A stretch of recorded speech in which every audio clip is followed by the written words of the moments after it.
Antes de empezar, quiero darles una información importante. Les había comentado que estaremos en el stand 234 del pabellón 3, nivel 1, pero hemos logrado una mejor ubicación y ahora estaremos en el stand 230 del mismo pabellón. Recuerden, stand 230 del 17 de abril al 2 de mayo.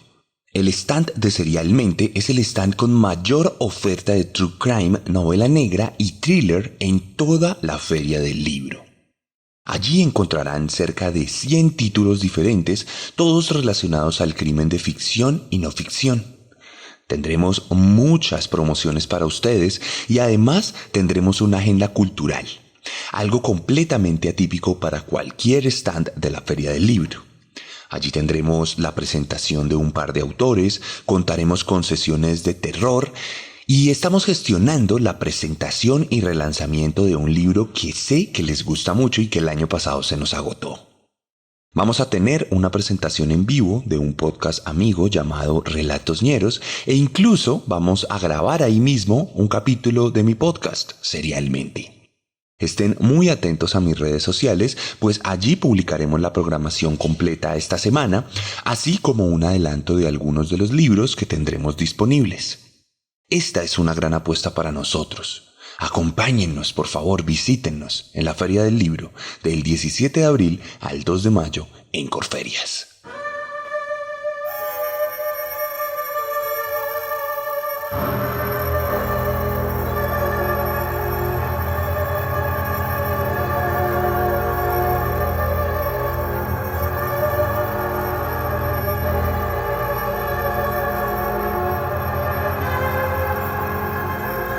En los últimos capítulos de Serialmente hemos venido hablando con diferentes autores sobre el abismo, ese acantilado moral que todos poseemos en la geografía de nuestra alma, que nos acecha con su peligro y con su extraña atracción que procura seducirnos a su eterna caída. Aquí hemos hablado de la importancia de conocer los diferentes abismos para evitar caer en el propio nuestro. Cuando conocemos otras historias, a veces comprendemos por qué pensamos ciertas cosas. También, por lo menos de forma inconsciente, interiorizamos ciertos comportamientos que debemos evitar para ayudar a forjar ciertos personajes siniestros que nos vienen a hacer daño. Me gusta pensar que en medio de todo, a veces buscamos la forma de evitar la creación de nuevos abismos. Desgraciadamente, a veces, algunas personas no se resisten a las tinieblas misteriosas de algunos abismos. ¿Qué pasa entonces cuando decidimos entregarnos a las profundidades de nuestro abismo? ¿Qué pasa cuando nuestras emociones tiran por la borda a nuestra razón? Bienvenidas y bienvenidos a la 18ª entrega de la 4ª temporada de Serialmente. Capítulo 143 de un podcast con contenido muy gráfico.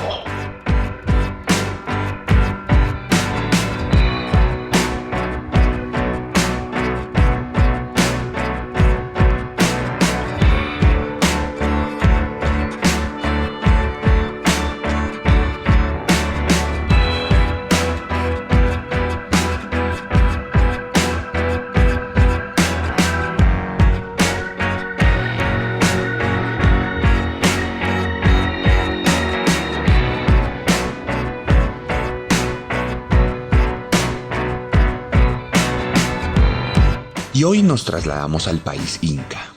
Viajamos a los confines del Pacífico latinoamericano para conocer la historia de un hombre cuya maldad permeó y contaminó el alma de otras personas.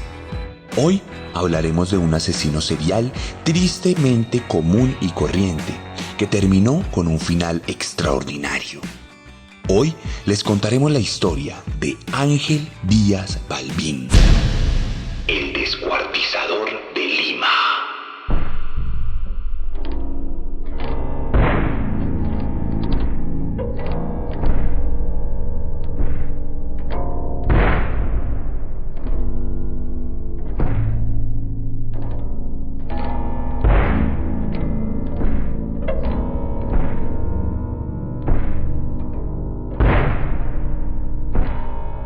Ángel Díaz Balbín nació el 17 de abril de 1955 en Santo Domingo de Chincha, Perú.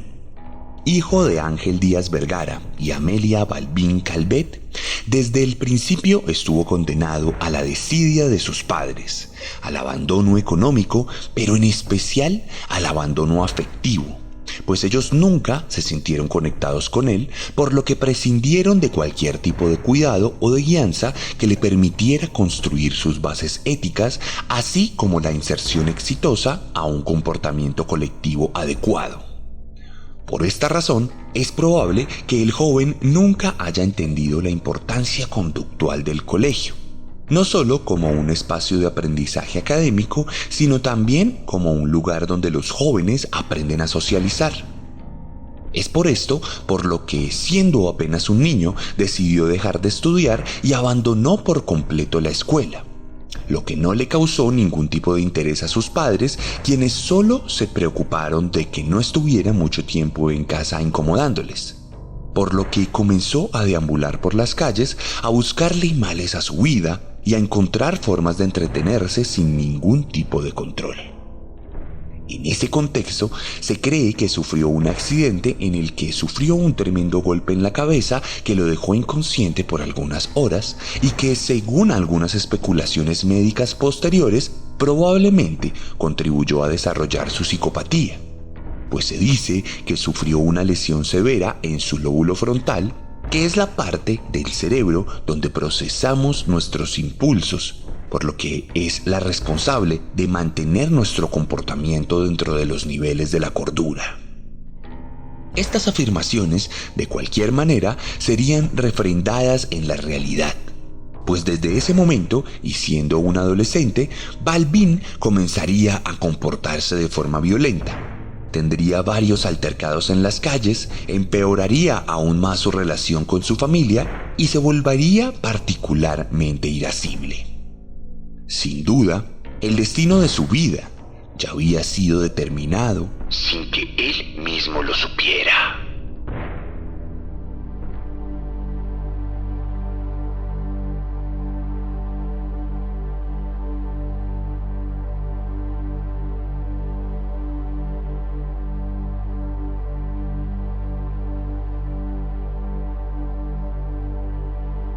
La tarde del 17 de noviembre de 1976, Balbín visitó a su tía y a sus primos en un barrio de clase media de Lima, lo que parecía una visita común y corriente que en otras ocasiones ya se había repetido, pues ella fue la única persona que lo arropó con algo de afecto. En este caso, aquella visita terminó convertida en una tragedia familiar, pues después de una breve discusión sin ninguna importancia, Ángel decidió tomar un cuchillo y apuñalar en repetidas ocasiones a su tía hasta dejarla sin vida en la mismísima sala de estar de su casa. Presa del pánico y por miedo a dejar testigos, o tal vez porque aún no había colmado su ira, fue a las habitaciones y uno a uno atacó con el cuchillo a los hijos de su tía, sus propios primos, cuya sangre fue derramada sobre sus juguetes, perdiendo la vida 2 de los 3 que habitaban la casa, habiéndose salvado el tercero por una cuestión de puro azar, pues había quedado inconsciente por el shock del ataque, lo que lo salvó de más puñaladas. Este ataque indiscriminado y sin mucha premeditación fue el resultado de un fallido proceso de razonamiento que llevó a nuestro protagonista a la violencia. Como si el monstruo interior hubiera trepado del abismo y se hubiera apoderado de las manos de Balbín para luego, satisfecho por el festín de sangre, hubiera retornado a su hogar para hibernar durante los años siguientes. De repente, y rodeado de los cadáveres, Ángel volvió a ser el mismo de antes del golpe. Muy tranquilo y aún manchado de sangre, salió de casa con la intención de volver a su hogar, cobijado por la protección de la noche limeña. El problema es que por aquellas épocas la ciudad estaba bajo un toque de queda determinado por las autoridades que declararon una suerte de estado de excepción, suspendiendo varios derechos constitucionales de la ciudadanía debido a que se había producido una tremenda devaluación monetaria que causó desórdenes sociales y económicos. Por esta razón, bajo el pretexto de la seguridad, ningún peruano podía salir a la calle después de las 11 de la noche, por lo que la imagen espectral de Díaz Balbín recorriendo las aceras en completa soledad llamó la atención de uno de los policías que patrullaba la avenida Venezuela. Inicialmente, la detención se iba a llevar a cabo por el delito menor de violar el toque de queda. Pero cuando el cabo se acercó al joven, de por aquel entonces de 21 años, se horrorizó al verlo completamente ensangrentado, pensando inicialmente que se trataba de una víctima hasta que el mismo asesino le confesó que acababa de matar a su propia tía y a sus primos. Esta rápida y sencilla captura le valió de inmediato el apodo de El Vampiro de Breña, pues en ese sector de la ciudad fue donde lo capturaron mientras caminaba lleno de sangre, como si se tratara de una de estas criaturas fantásticas que se alimentaban de nuestro líquido vital. Luego de la captura, las autoridades constataron que su confesión era verdad, recogiendo la evidencia pertinente en el lugar de los hechos, lo que llevó a un juicio rápido en el que rápidamente se determinó su culpabilidad y de hecho se le intentó conectar con otros 2 crímenes cuya autoría nunca se pudo comprobar. Como resultado del juicio y gracias a la presión mediática por el horroroso caso, Díaz Balbín fue condenado a 25 años de prisión, los cuales comenzó a pagar de forma inmediata, entrando en un periodo de enfriamiento típico de cierto tipo de asesinos que se comportan de forma amigable en prisión al no tener ningún tipo de estímulo para sus impulsos, como lo es el caso de algunos feminicidas, pederastas y otra clase de monstruos. Por esta razón, desde el principio de sus días tras las rejas, Díaz Balbín fue un recluso ejemplar. No tuvo problemas particulares con otros reos, obedeció siempre y brilló por su comportamiento en el penal de Lurigancho, donde los únicos problemas que tuvo fueron algunos intentos de fuga que por aquel entonces no representaban mayores preocupaciones para unas autoridades apáticas y desinteresadas en el cumplimiento efectivo de su trabajo. Entonces, como suele pasar en las historias de crimen latinoamericano, el sistema terminaría siendo cómplice y corresponsable de un nuevo derramamiento de sangre.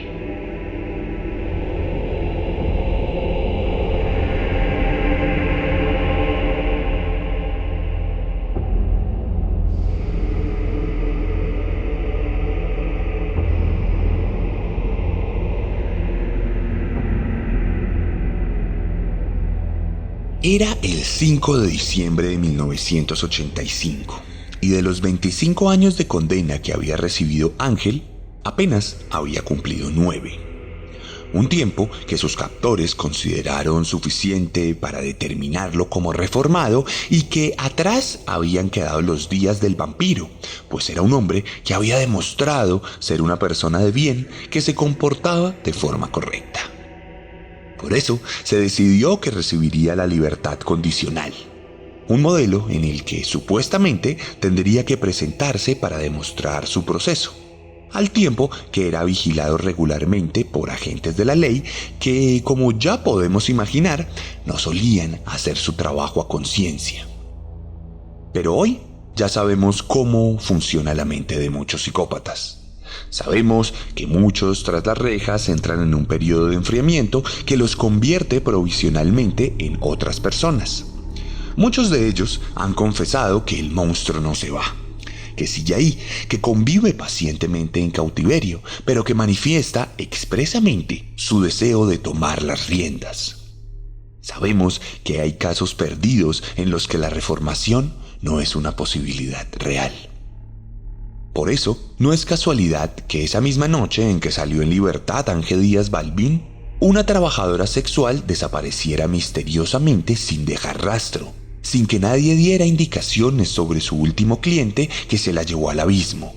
Y mucho menos se habló de quién fuera la persona incógnita que dejó unas bolsas negras con partes cercenadas de la mujer en varios barrios de la ciudad. Este apenas sería el inicio. Por tratarse de una trabajadora sexual, no hubo un gran despliegue policial. No hubo una investigación exhaustiva y la impunidad reinó. Apenas un par de días después, otras bolsas aparecerían con varias partes de un cuerpo en su interior. La víctima fue identificada como otra trabajadora cuyo nombre real fue difícil de conseguir, por lo que tampoco se ahondó en la investigación. Así, como si se tratara de una sucursal del infierno, día tras día comenzaron a aparecer más y más cuerpos descuartizados en bolsas negras. La numerosa cantidad de víctimas en tan pocos días causó el interés de la prensa, que comenzó a replicar las preocupaciones de la ciudadanía asustada. Pronto, el apodo de El Descuartizador de Lima se hizo rápidamente conocido por toda la ciudad, y en todas las esquinas se hablaba con temor del caso, causando que la gente evitara cualquier caneca de basura por miedo a encontrarse de frente con un nuevo cadáver. Esto causó que la policía por fin se pusiera manos a la obra y recogiera testimonios de posibles testigos, quienes entonces dieron una descripción que encajaba con el aspecto físico de Ángel Díaz Balbín, un hombre moreno de complexión atlética, una tupida barba negra y el pelo enmarañado. Esto, por supuesto, despertó las alarmas de los investigadores, quienes comenzaron a cotejar esta descripción con su propia base de datos, encontrando varios sospechosos, pero resaltando el nombre del recientemente liberado Balbín. Mientras esto ocurría, una nueva bolsa aparecería en el sector de Chorrillos, Miraflores. Esta vez, una de las vecinas, una maestra de escuela primaria, declararía que había visto al hombre cotejando la descripción ya mencionada, por lo que de alguna u otra manera las autoridades habían comprobado de forma parcial que se trataba de un asesino en serie, lo que despertó la especulación tremenda de la opinión pública. Con estos indicios, los investigadores se acercaron a los responsables de la supervisión de la libertad condicional de Ángel, comprobando que el hombre había faltado a varias citas para firmar su debido control. Justamente en los días en el que varias de las mujeres habían desaparecido. Esto llevó a los agentes a arrestar de inmediato al hombre el 6 de febrero de 1986 y llevarlo a un interrogatorio preliminar del que no salió ninguna respuesta útil para la elaboración de un caso en su contra. Algunos de los testigos fueron llevados a corroborar la identidad del hombre que habían visto con las víctimas y las bolsas negras. Y aunque varios de ellos confirmaron que se trataba de la misma persona, esto no llegaba a constituir una prueba determinante para su condena, por lo que los investigadores optaron por profundizar los interrogatorios para obtener una confesión que permitiera esgrimir una línea de material probatorio suficiente para llevar a Balbín a juicio. Este camino, sin saberlo, los llevaría a todos a un desenlace brutal e inesperado.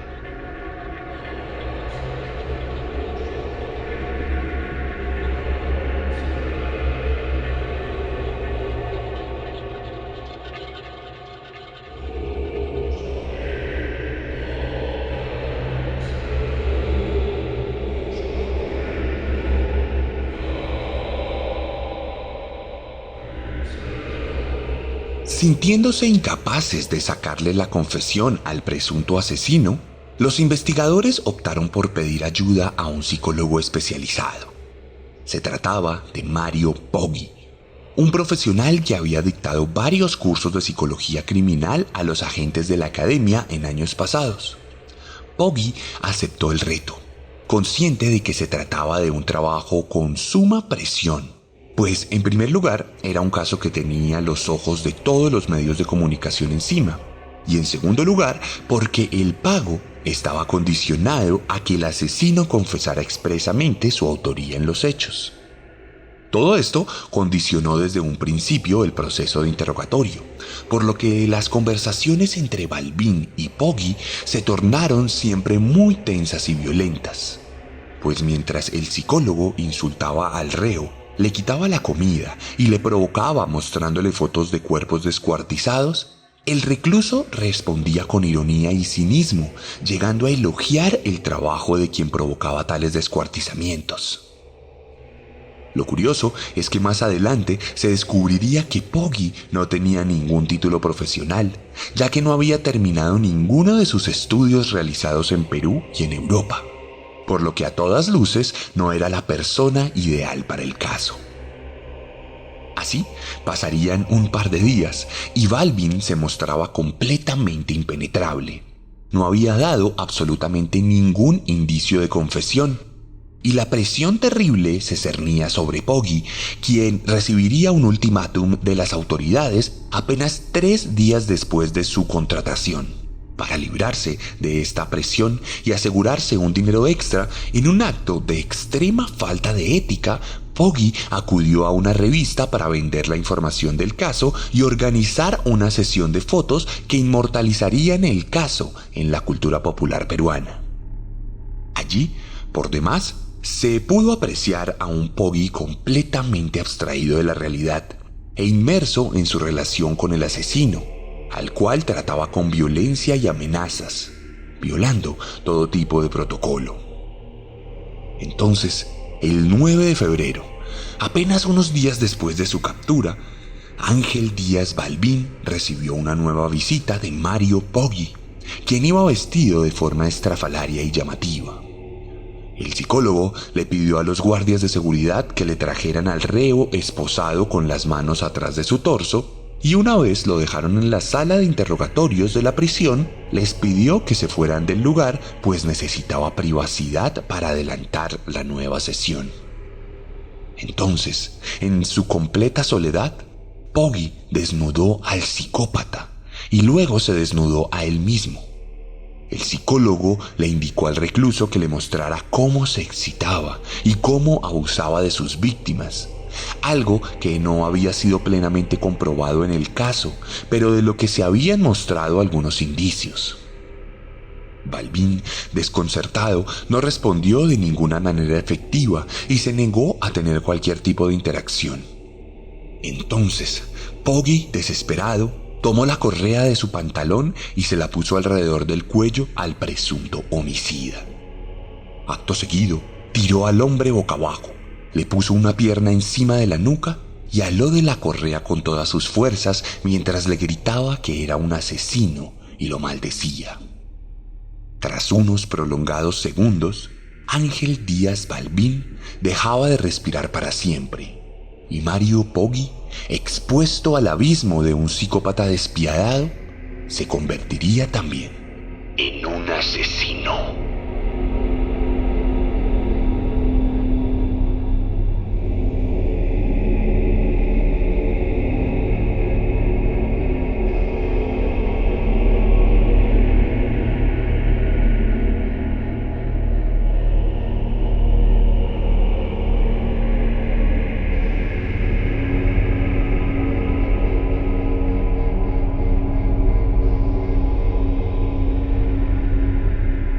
Como si la locura le hubiese sido contagiada, Poggi, desde entonces, se convirtió en un despojo humano. Se vistió luego de cometer el crimen y salió gritando a los guardias que había salvado a la humanidad y que había matado al descuartizador de Lima. El problema es que después de esto, las bolsas con mujeres habían seguido apareciendo en distintos basureros de la ciudad. Pero ningún medio de comunicación quería dañar lo épico del caso del psicólogo homicida, con un epílogo que ponía en duda la veracidad de las acusaciones sobre Balbín. Además, la policía tampoco estaba interesada en ahondar en un caso que demostraba su incompetencia. De manera informal, se determinó que Ángel había sido el responsable de las muertes, y cuando algunos meses después las bolsas dejaron de aparecer, nadie nunca más preguntó por el caso, y la historia quedó tal cual la hemos narrado aquí. Poggi, por su parte, fue condenado a 12 años de prisión, pero increíblemente, de la misma manera en que ocurrió con su víctima, fue liberado cuando apenas había cumplido una parte de su pena, y salió 4 años después por buena conducta. Afuera de prisión y durante los años 90, el psicólogo se convirtió en una pequeña celebridad de poca monta. Se pintó el pelo de verde fluorescente y escribió un libro con su biografía en la que citaba un sinfín de incoherencias en una prosa escrita con grandes letras verdes llenas de faltas de ortografía. Luego publicó otro par de libros que nunca fueron comercializados de forma masiva y que llegó a salir a vender en las plazas de Lima. Asimismo, tuvo la oportunidad de ser invitado a programas de poca monta donde se utilizaban sus excentricidades para procurar la salvación de los ratings miserables. Poggi, que para entonces comenzó a autodenominarse como El Loco, llegó incluso a protagonizar una película serie B sobre su propia vida y el caso del descuartizador.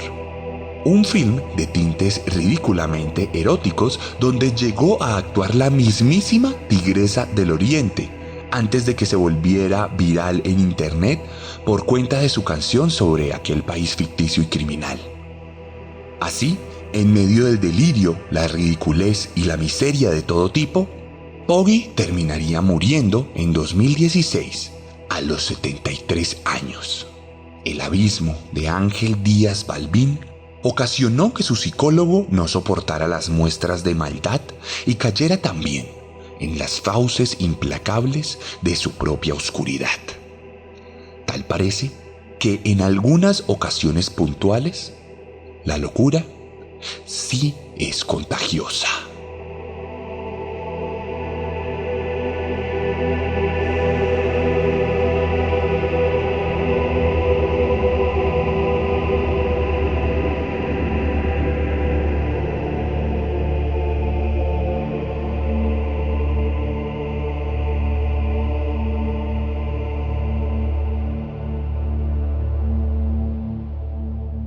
Y a propósito de personas que se ponen cara a cara con la maldad y que se exponen al abismo de otros, hoy traemos un invitado muy especial a Serialmente.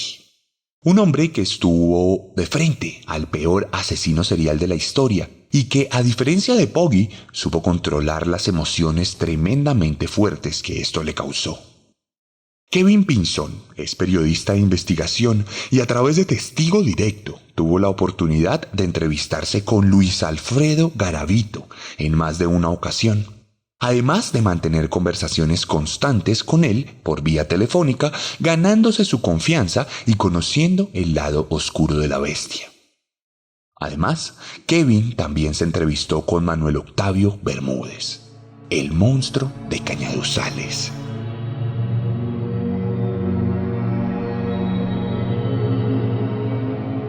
Kevin Pinzón, gracias por aceptar la invitación aquí de Serialmente. Bienvenido, ¿cómo estás? Bien, bien, muchas gracias, Sebastián. La verdad, muy emocionado de estar en este podcast. Lo escuché mientras estaba haciendo varias investigaciones periodísticas y pues bueno, hoy, gloria a Dios, la fortuna de estar aquí compartiendo con ustedes. Muchas gracias, Kevin.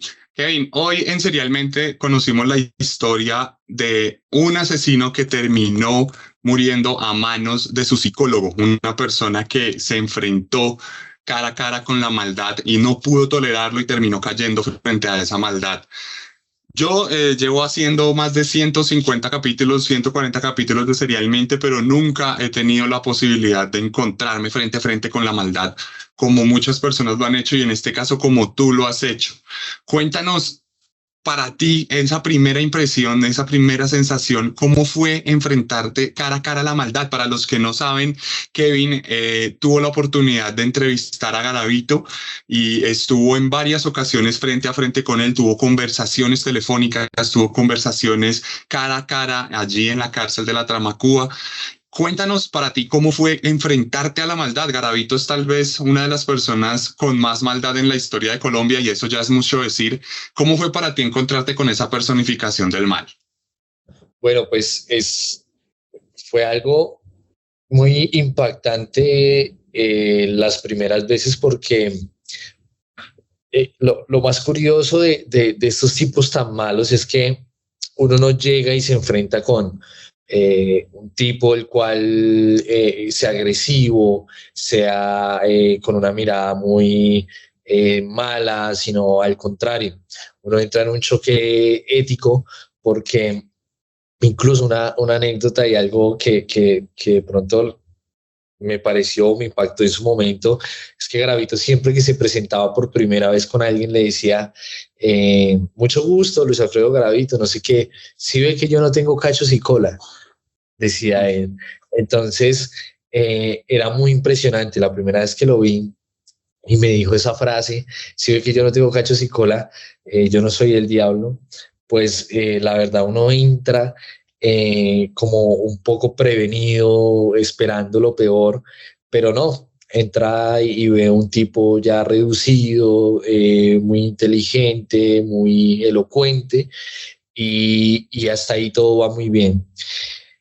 Pero después, cuando ya empezamos todo este proceso de hablar muchas horas con él por teléfono, ahí es cuando uno empieza a develar realmente la maldad, porque ahí uno empieza a entender por qué él se comporta pues de esa manera tan amable y entiende que es parte de su juego y es parte de esa personalidad psicopática y es parte de ese personaje que él mantiene pues para acercarse a los niños, para acercarse a los papás, para acercarse a las personas, incluso para acercarse a los periodistas y mostrarse como una persona que ya cambió. Entonces, la verdad, la maldad es increíble y yo creo que yo conocí a Luis Alfredo Garavito, el asesino, el monstruo, porque en una de las entrevistas que yo hice, yo ya he relatado de que tuve un enfrentamiento con él donde nos gritamos y hubo un momento muy tensionante ahí en la entrevista y este tipo, cuando él salió del sitio donde lo estábamos entrevistando, a mí la guardia me apartó, me llevó a otro lado porque el choque fue bastante fuerte y cuando él sale a encararme y la cara le cambió totalmente a Garavito. Yo creo que ese es el Garavito exacerbado, ese es el Garavito monstruo de Génova, ese es el Garavito bestia. Y la verdad, yo creo que sí le vi la cara a la bestia frente a frente, un tipo con la mandíbula desencajada, los ojos desorbitados, amenazante, pálido y con toda la seriedad y toda la brutalidad por dentro, la verdad, toda la maldad. Y esa disyuntiva, digamos, sabemos que Garavito ya para estas épocas, bueno, obviamente hoy ya está muerto, pero en esas épocas ya era una persona prácticamente agonizante, una persona que ya estaba siendo consumida por el cáncer y que, como tú bien dices, físicamente no se veía particularmente intimidante, pero tú sabes todo lo que hizo y te está amenazando y en uno de los libros tuve la oportunidad de ver que incluso te amenazaba. ¿Qué sentías tú respecto a eso? ¿Llegaste a sentir miedo o fue más un tema de, no, este es un tipo delirante que me está amenazando porque al final es impotencia y no puede hacer nada? ¿O alcanzaste a pensar como, uy, ¿en qué me estoy metiendo? ¿Qué voy a hacer? ¿Cómo lidiabas con confrontar la maldad de una persona tremendamente terrible? Digamos que el temor, obviamente cuando sentí temor el día que me habló de frente y me amenazó, que fue el día que le acabo de comentar, pero una vez que él me amenazó, sentí miedo, que fue telefónicamente, porque días antes yo había estado en la Trama Cuba y me llamó un amigo de él, un compañero de la cárcel, y me dijo a pedirme un favor. Entonces yo, como quien le dio mi número, no puedo decir quién es, que es una persona también conocida a nivel nacional, y me dice, pórtese bien con el viejo. ¿Ustedes por qué a los periodistas les gusta todas las malas? Me dice. Entonces, la verdad, he sentido bastante temor. Y entonces ahí entendí, porque yo al principio, cuando en las amenazas de Garavito, yo pues decía, este tipo no va a salir de la cárcel, va a ser muy difícil. Si sale, pues igual que es un viejo desvalido, un viejo que tiene ya, pues está en un estado muy crítico de salud. Ni modo, pues yo no me pueda defender de este señor.